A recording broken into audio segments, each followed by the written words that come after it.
बहुत समय पहले की बात है। गोपालपुर गांव में हरिया नाम का एक बहुत ही बुद्धिमान किसान रहता था। हरिया आकाश के रंग को देखकर बता देता था कि बारिश होगी या नहीं।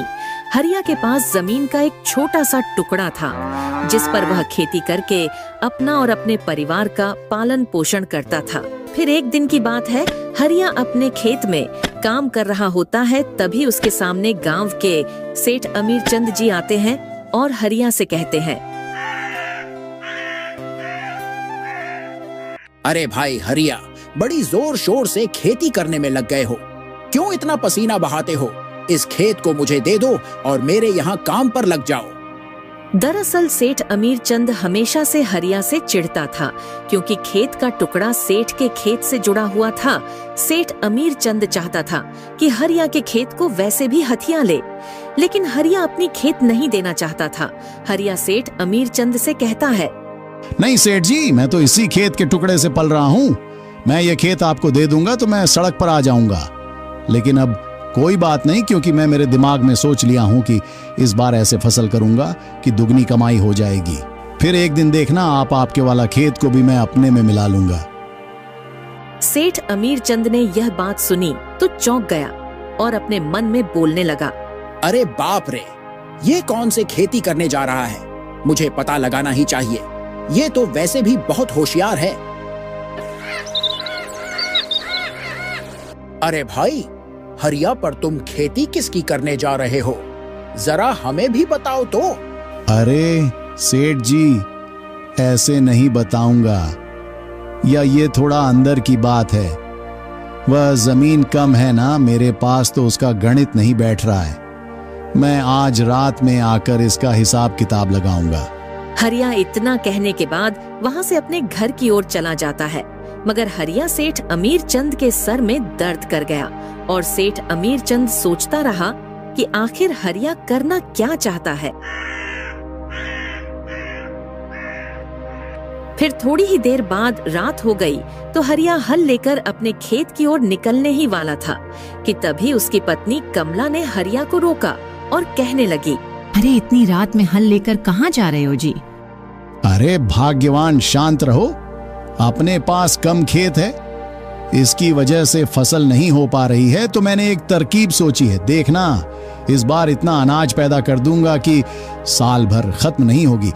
उधर हरिया की यह बात सेठ अमीर चंद खिड़की से सुन रहा होता है। सेठ अमीर चंद के पसीने छूट जाते हैं कि आखिर यह कौन सी खेती करने वाला है कि साल भर में भी खत्म नहीं होगी।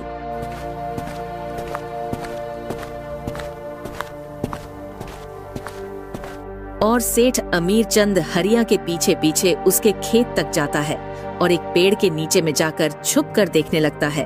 और तभी हरिया अपने आप से बोलता है, अरे भाई, कहाँ से शुरुआत करूं, कैसे शुरुआत करूं? ये सेठ अमीर चंद का खेत बीच में ही आ रहा है। अगर मेरी खेत की फसल ज्यादा हो गई और उसकी जड़ें सेठ के खेत पर आ गई तो उसको बिना मेहनत के ही मेरी फसल मिल जाएगी। इसलिए एक काम करता हूं, कल सेठ जी से कहूंगा कि अपने खेत में एक दीवार बना ले, फिर मैं अपने ही खेत पर फसल लगा पाऊंगा। कि तभी सेठ अमीर चंद ने यह बात सुनी तो अपने मन में कहा, अच्छा बेटा, यह बात है। तभी बोल रहा था कि मेरा खेत भी ले लेगा। अभी देखना, तू खेती तो अपने ही खेत पर करेगा, लेकिन फसल कटूंगा मैं। सेठ अमीर चंद इतना कहने के बाद वहाँ से चला जाता है और हरिया भी कुछ देर बाद अपने घर लौट आता है।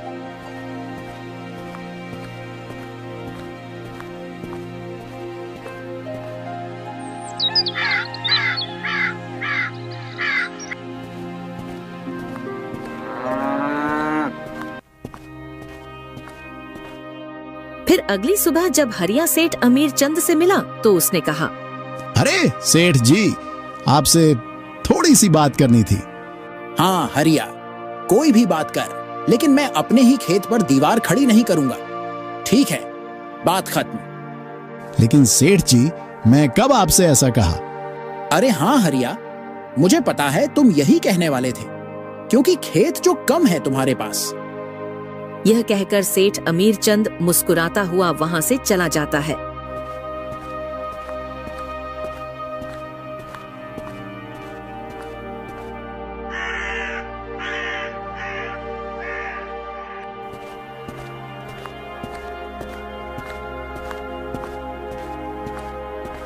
फिर रात में सेठ अमीरचंद अपने कुदाल लेकर खेत पर पहुंच गया। अब देखना मेरा कमाल, मैं अपने खेत के मेड़ को काटकर आगे बढ़ा देता हूँ ताकि इस हरिया को पता ना लगे और वह मेरी खेत पर खेती कर देगा और मुझे इसका लाभ मिल जाएगा। ये कहकर सेठ अमीरचंद ने रात भर लगकर मेड़ को आगे बढ़ा दिया।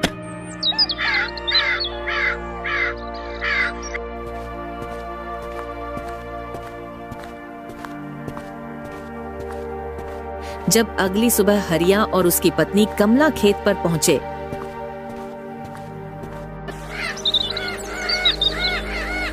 सुनो जी, आज आपका खेत तो बहुत ही बड़ा लग रहा है। हाँ, भाग्यवान लग तो रहा है। लगता है भगवान ने मेरी सुन ली, जो मुझे और ज्यादा फसल पैदा करने के लिए खेत को बड़ा कर दिया है। चलो अब मैं इस खेत पर बीज बो देता हूँ और फसल आने का इंतजार करता हूँ। हरिया ने उस खेत पर जी भरकर खेती किया और फसल को बो दिया। महीने निकल गए और फसल पककर तैयार भी हो जाते हैं तो वह फसल गेहूं की थी। पूरा खेत गेहूं से भरा हुआ था। जब काटने की बारी आई तो सेठ अमीरचंद ने हरिया से कहा, अरे रुको भाई, हरिया इतनी भी जल्दी क्या है?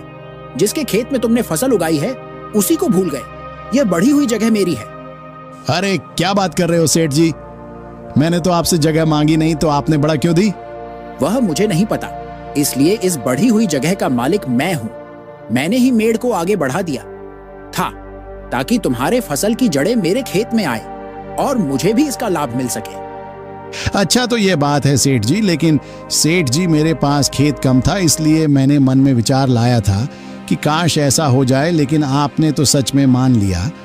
मैं आपको खेत को बढ़ाने को नहीं कहा था और ना ही मैं आपके पास आया था, इसलिए आपका इस पर कोई हक नहीं है। आपकी खेत की सीमा जहां तक है वहीं तक आपका खेत है। फिर सेठ अमीरचंद ने अपनी माथा पकड़ लिया और हरिया के होशियारी के आगे झुक गया। लेकिन सेठ अमीरचंद हार नहीं मानने वाला था। वह इस बात का बदला लेने के लिए इंतजार करने लगा।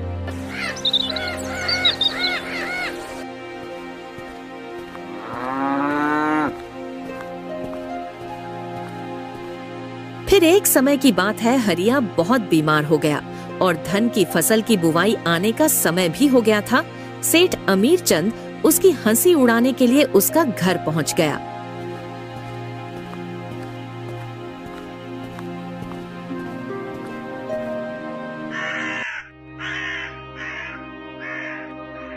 अरे क्यों भाई? हरिया देख रहे हो ना, बेईमानी का नतीजा। पड़ गए ना अब तुम बीमार।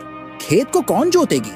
धन की बुआई का समय भी बीता जा रहा है, पर अभी तक तुम्हारे खेत में हल नहीं चला है। अब तो तुम भूखे मरोगे। अरे सेठ जी, मैं क्यों भूखा मरूंगा? मेरे बाबूजी का खेत है ना, वह मुझे भूखा नहीं मरने देगा। ऐसा वरदान है उस खेत को। अरे हरिया, कौन सा वरदान? मैं क्यों बताऊं आपको सेठ जी? आप जाओ यहां से, मेरी चिंता मत करो। सेठ अमीरचंद के मन में फिर से सवाल घूमने लगा। सेठ अमीरचंद उसके घर से गया तो सही, लेकिन बाहर ही छुप गया। और थोड़ी ही देर बाद जब रात हुई तो उसकी पत्नी कमला ने पूछा, सुनो जी, बाबूजी ने ऐसा कौन सा वरदान दे गए थे कि वह खेत हमें भूखा नहीं मरने देगा? अपने खेत में तो हल तक नहीं चला है, फिर यह सब कैसे? अरे भाग्यवान, तुम चिंता क्यों करती हो? आज मैं तुम्हें सच बता ही देता हूं। तो सुनो, अपने खेत में बाबूजी कहीं पर सोने के मटका गाड़ दिया है, जिसे हमें खोद कर निकालना है। इसलिए तो इस बार मैंने खेत को हल नहीं जोता है। क्यों इतना मेहनत करना है जब इतना सारा सोना मिल ही जाएगा तो? अच्छा बेटा, हरिया तो यह बात है। मैं तुझे इस बार भूखा मार कर ही रहूंगा। मैं जाकर तेरे खेत से वह सोने का मटका निकाल लूंगा और तुझे कुछ भी नहीं मिलेगा।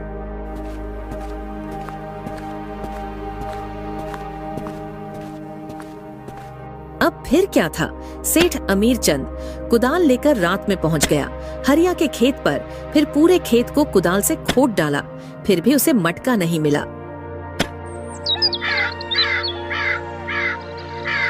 जब रात बीती और सुबह हुई तो सेठ अमीरचंद हरिया के घर पर पहुंचा और हरिया से बोला, अरे भाई, हरिया, कहाँ है तेरे सोने का मटका? तूने तो कहा था कि तेरे खेत में सोने का मटका है। मैंने सब जगह देखा मगर कहीं नहीं मिला सोने का मटका। अरे सेठ जी, कहीं नहीं मिला? ऐसा कैसे हो सकता है? आपने उत्तर और पश्चिम की दिशा में नहीं देखा होगा। मैं जाकर देखता हूँ। अरे जाते कहाँ हो? मैंने पूरब, पश्चिम, उत्तर, दक्षिण सभी जगह पर खोद डाला, कहीं नहीं मिला वह सोने का मटका। अरे वाह सेठ जी, सभी जगह पर खोद डाला। अरे ओ भाग्यवान, सुनती हो? वह बीज ले आओ। सेठ जी ने हमारा खेत को पूरा खोद डाला है। अब मुझे हल चलाने की कोई जरूरत नहीं है। किसी ने सही कहा है कि भगवान गरीबों की सुनते ज्यादा है। हरिया, इसका मतलब तुमने झूठ कहा था। वहां कोई सोना नहीं है। अरे सेठ जी, सोना होता तो मैं कब का निकालकर जमींदार बन जाता। वह तो मैंने अपने दिल बहलाने के लिए कहा था, लेकिन मेरे एक बात समझ में नहीं आ रही है। ये बात आपको किसने बताई? अरे हरिया, मुझे कौन बताएगा? मैं क्या तुम्हारे घर पर थोड़ी था? वह तो मुझे रात में सपना आया था। अच्छा, तो ये बात है। बेचारा सेठ अमीर चंद मुंह लटकाकर वहां से चला गया और इसी तरह हरिया ने अपने खेत को भी बड़ा कर लिया और अपनी बुद्धिमानी से उस सेठ अमीर चंद को अपने खेत में हल चलवा लिया। इसलिए दोस्तों, इस दुनिया में दिमाग से बढ़कर कुछ नहीं है और दिमाग बढ़ेगा अच्छी पढ़ाई